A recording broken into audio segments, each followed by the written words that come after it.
Learn today with केवी किस्कू के इस YouTube channel में आप सभी का स्वागत है। आज बोट एंड स्ट्रीम नाव एवं धारा का यह दूसरा वीडियो लेक्चर है। यहाँ पर एक इम्पोर्टेंट ट्रिक्स के बारे में हम लोग बात करेंगे। अगर एक ऐसा कंडीशन हो जब नाव या तैराक के द्वारा एक निश्चित दूरी तक जाने एवं वापस आने में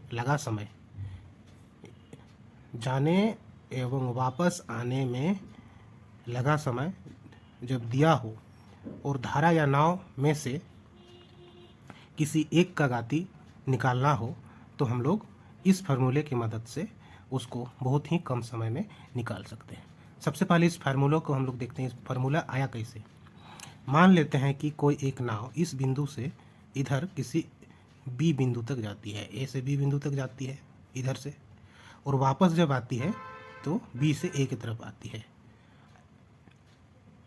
धारा के साथ नाव का जो गति हो जाएगा वो x किलोमीटर पर आवर हो जाएगा मान लेते हैं, और वापस जब आएगा x प्लस वाई,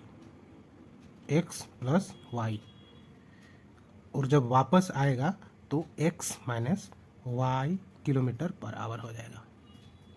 यह नाव की गति धारा के साथ और धारा के विरुद्ध है। अगर ए से बी की तरफ जाने में उसको t1 समय जाने का समय है दिया हो और बी से पुनः ए की तरफ वापस आने में उसको आने का टाइम दिया हो t2, तो इन दोनों ही स्थिति में हम लोग एक इम्पॉर्टेंट चीज़ हम लोग यहाँ पर नोटिस करेंगे। दोनों ही परिस्थिति में हमें डिस्टेंस जो है ना वो बराबर तय करना पड़ रहा है। ये d बराबर डिस्टेंस है जो दोनों के बीच का दूरी है, distance between point A and B. अब हम लोग यहाँ से इस फार्मूले को डिराइव करेंगे। कैसे डिराइव करेंगे देखते हैं। पहले केस में हम लोग जानते हैं d बटा x plus Y equal to t1, तो फिर यहाँ से आगे डिराइव कर लेंगे, d को साइड कर लेंगे, फिर हमें मिलेगा t1 into X plus Y. दूसरा केस में ये जाने का केस है, जाने के केस में अर्थात धारा के साथ कर सकते हैं। धारा के साथ दूसरा स्थिति हमें क्या देखने को मिलेगा, वापस आने में जो दूरी उसको तय करना पड़ रहा है वो है d बटा एक्स माइनस वाई, क्योंकि x माइनस वाई जो है ना धारा के विरुद्ध गति है नाव का, तो उस समय उसको t2 समय लगता है। हमने देखा यहाँ पर t2 मान लिया था। तो इस स्थिति में हम लोग d को अलग कर देते हैं तो हमें क्या मिलेगा t2 into X minus Y. अब यहाँ देखते हैं, यह पहला समीकरण है जाने के केस में, यह दूसरा समीकरण है वापस जाने के केस में, यानी कि ये वाला धारा के विरुद्ध जब कोई नाव जाती है तो उस समय हम लोग को ये वाला देखने को मिलता है। दोनों ही में हम लोग देखते हैं कि लेफ्ट हैंड साइड जो है ना डी है, दूरी बराबर है। इसका मतलब जब दो समीकरण का एक पलड़ा, चाहे वो लेफ्ट हैंड हो चाहे राइट हैंड हो, उस साइड का बराबर होता है तो हम लोग दूसरे छोर का भी मान को हम लोग बराबर मानते हैं। इसका मतलब हुआ कि t1 into X plus Y equal to t2 into X minus Y.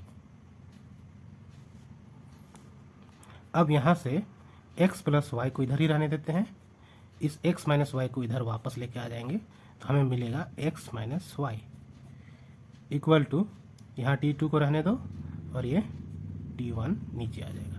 तो यही फार्मूला हम लोग को याद रखना है।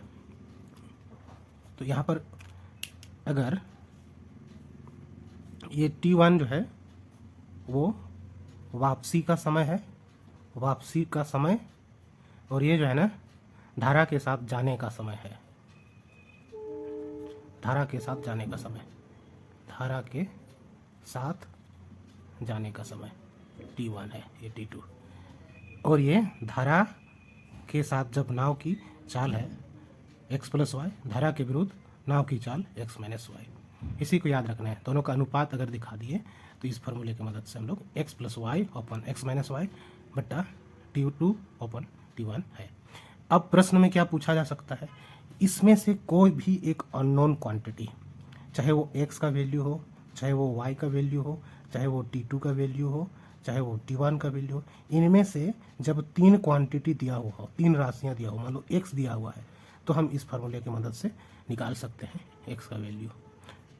बाकी तीनों का वैल्यू दिया हुआ होना चाहिए।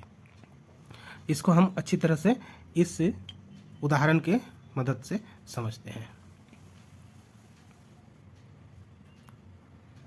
यहाँ पर प्रश्न में लिखा हुआ है, एक नाव धारा की दिशा में कुल दूरी 3 घंटे में तय करता है तथा धारा के विरुद्ध उतनी ही दूरी 7 घंटे में तय करता है। यदि शांत जल में नाव की गति 5 किलोमीटर प्रति घंटा है तो धारा की गति बताएं। हम लोगों को यहाँ पर क्या दिया हुआ है, फार्मूला सबसे पहले लिख लेंगे। इस फार्मूले में हमको y निकालना है। इस क्वेश्चन में हमको y निकालना है, जो कि धारा की गति है। धारा की गति बोल दो या स्पीड बोल दो, बाकी सब दिया हुआ है। ये नाव की गति शांत जल में 5 किलोमीटर प्रति घंटा है, इसलिए 5 लिख देंगे। y को निकालना है, y एज इट इज रह जाएगा। फिर t2 हमको दिया है, वापसी में जो समय लगता है वो 7 घंटा लगता है और जाने में उसको समय लगता है 3 घंटा। यहाँ पर t1 होगा, t1। अब इसको सॉल्व करते हैं, क्रॉस मल्टीप्लिकेशन हो जाएगा। 5 + y × 3 = 7 × 5 - y, ये हो जाएगा। अब इसको कर देते हैं तो हमको मिल जाएगा, ये वाला इक्वेशन मिल जाता है। अब यहाँ से हम y को अलग कर देंगे, y को अलग कर देंगे तो ये 3y + 7y = 35 - 10। इस 15 को राइट हैंड साइड लेके जाएंगे।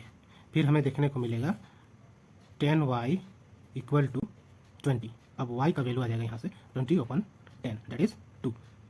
10 1 10, 10 2 2।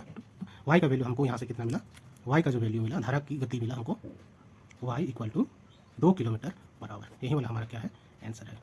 तो आई होप इस तरह का क्वेश्चन अगर पूछा जाए तो आप लोग आराम से बना सकते हो इसकी मदद से। और ट्रिक को याद रखने से वो जल्दी याद नहीं होता है, तो आप इसको कॉन्सेप्चुअली, जैसे कि हमने बताया कैसे डिराइव करके, उसको भी पूरी तरह से आप याद रख सकते हैं, तो आपके लिए आसानी होगा। मिलते हैं नेक्स्ट वीडियो में, बाय।